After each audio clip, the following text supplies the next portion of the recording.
ଶୁଣ ଶୁଣ ଆଉ ଗୋଟିଏ ଚତୁଷ୍ପଦୀ ପଢିବା କଥା ତ ଆଗକୁ ଯିବ। କହିଲେ ଆଜି ପ୍ରୀତିର ପୋଷା ଖେଳିବା।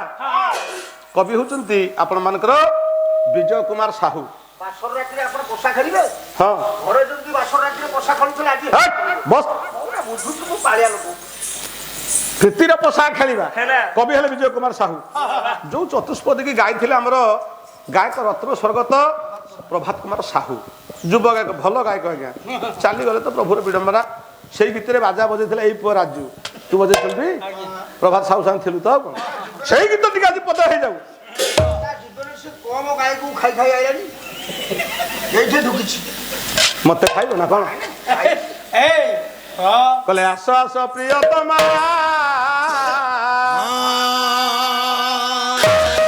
ପ୍ରୀତିରେ ପୋଷା ଖେଳିବା।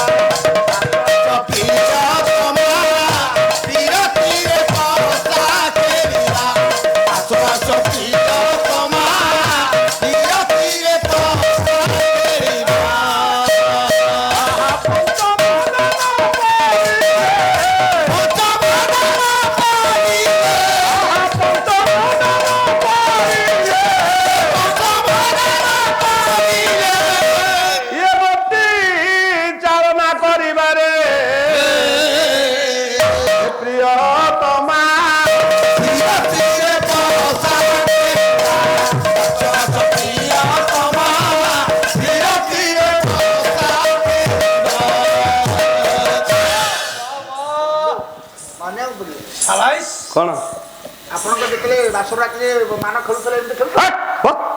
କହିଲେ ତୁମର ନବ ବଳା, ତୁମର ନବ ବଳା କୋମଳମତି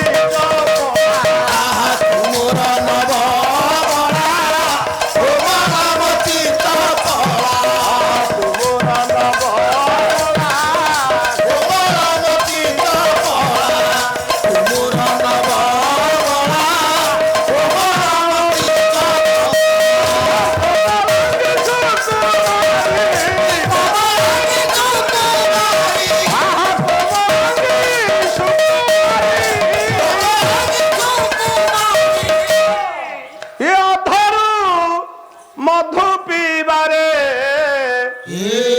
ପ୍ରିୟତମା।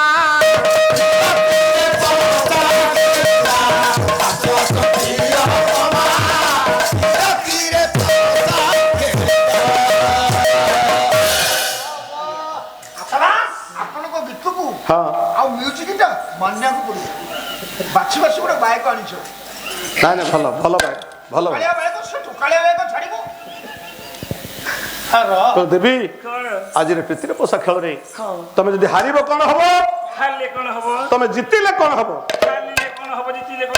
ମନେ ରଖ ଆଜି ବାସର ରାତିର ପ୍ରୀତିର ପୋଷା ଖେଳ ଭିତରେ ତମେ ଯଦି ହାରିବ କଣ ହବ? କହିଲେ ହାରିଲେ ବସିବ ତଳେ, ହାରିଲେ ବସିବ ତଳେ,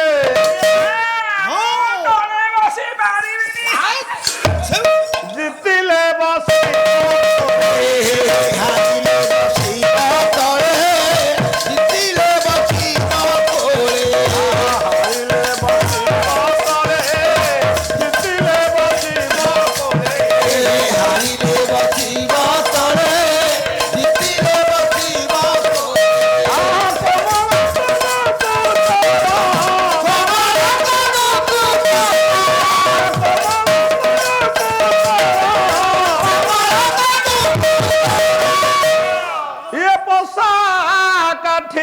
ପିବାରେ